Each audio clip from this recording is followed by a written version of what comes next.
compete in the AFC North, you have to be willing to bloody your nose a little bit. This team is going to be built on toughness. We're going to go out and get better every day. The Mike Pettine Coaches Show, presented by Liberty Ford, begins now. Good evening, everybody, and welcome to the Mike Pettine Coaches Show, driven by Liberty Ford here in the luxurious Mike Pettine Coaches Show studios. Coach, how are you? I'm well. How did the time off? It was not necessarily the bye week, but you had more time this week. How did that help you, and what were your biggest takeaways from maybe the self-scouting you did of the Browns?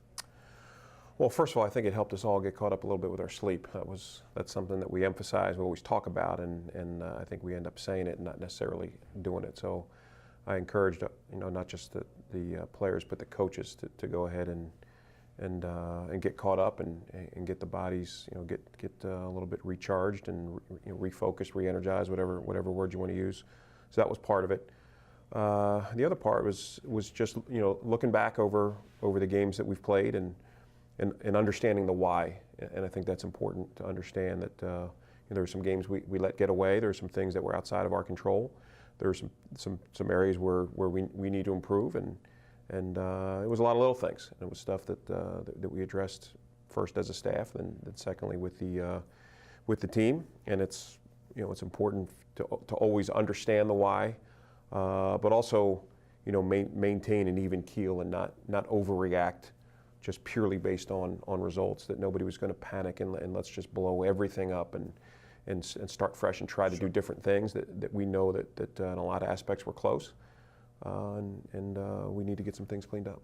Well, the final score wasn't where you wanted against Cincinnati. The fact was, starting the fourth quarter, it was a 17-10 game, a one-possession game. So you were in that game. What are some of the positives you took out of that Bengals game? Well, that's a high-powered offense. I thought we did a good job through three quarters. Holding them down. I think where we fell short is we didn't play very good complementary football. That defensively we ended up having to be out there for too long, especially in the third quarter when you don't generate a first down and you have very little offense and the D is right back out there and you're giving that type of team with that firepower that many opportunities. It's going to catch up to you, and it certainly did to us in the fourth quarter. So it's that's one thing we have to have a good understanding of being complementary, that making sure that the offense knows when, hey, defense is dragging a little bit, that we got to do everything we can to make sure we at least start to move the ball a little bit and eat some time if we're not going to score points. With Johnny Manziel, obviously you go back, you watch the tape, you saw some of the things you had alluded to at that halftime interview. Missed reads, missed opportunities from the pocket. Now he still made some plays, but not necessarily on the NFL schedule. If he doesn't start, where he would get live game reps, are there opportunities in practice for him to work on those kind of mistakes and try to correct those things, or is that something that really can only happen in games? You can get it in practice. I mean, certainly not to it would have the effect of being a live game read, but it's still, when you're running plays in practice, you're still going through all those mental and the physical gymnastics of, hey, I got to read the weak safety here, know that I got to put the ball here, and it's got to be on time, and it's going to be on my fifth step. I mean, all those things, those details that get coached hard, and even if it's a scout team rep, that I think our coaches do a good job of equating a scout team play to something that's similar that's in our playbook, so they can go ahead and, even though it's a rep that's for service for the defense, it's still is beneficial to the guys on offense running it. Well, even the most ardent Johnny supporters would say he's still clearly a work in progress. Comparing his tape against Cincinnati this year to last year, was it a clear sign of progress in your opinion? Especially in the first half. I don't think we played well enough around him the second half or for any quarterback to have looked good. I mean, we didn't run the ball well. We didn't, couldn't generate a first down, drop some balls, which I think has been very uncharacteristic of our receiving core. Sure. This year that I know that our drop rate had been very low up until this game. So that's a frustrating part that it's hard to evaluate the quarterback when as I've said all along, you got to play well around them. Let's turn our attention to the Steelers. They have a little bit of a quarterback issue as well. It looks like Landry Jones, but they left the door ajar for Ben Roethlisberger. How does that impact your preparation during the week? It doesn't, because I don't know how significantly different the offense would be. I think they'll do a lot of the same things. It's just dealing with Ben is future, more than likely a future Hall of Famer.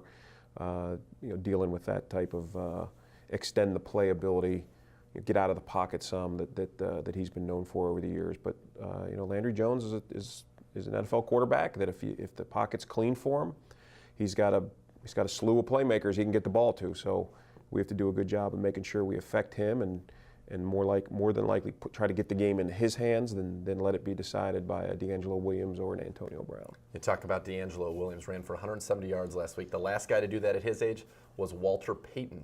He's been very effective with Le'Veon Bell out. Is that something going to be a huge emphasis in this game? It is, and anytime you're going into Pittsburgh week, that's got to be a priority. That we need to force them to be one-dimensional. Like I said, if we can get the ball where we force it to, for the quarterback to have to win it, then we feel like we have a chance. But if we're losing on early downs and the third downs aren't that long, and it's going to make it very difficult to get off the field. How much more difficult is it to focus so much attention on Antonio Brown? We know had a historic game last week with Martavis Bryant. When you coached against him last year, he hadn't really been incorporated into that offense yet. So how much does that change things?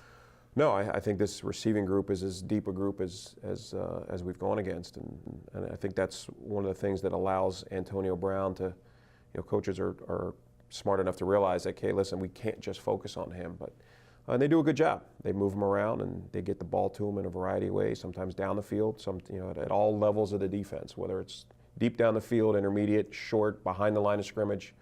That it's very smart from a schematic standpoint, that it's a simple, hey, you got a guy that can make plays, get him the ball. All right, Coach, thank you very much. We'll come back with you when we return. We'll also have the PNC Bank Film Breakdown with Johnny Manziel, and of course, hashtag AskPet. When the Mike Pettine Coaches Show, driven by Liberty Ford, returns on News Channel 5.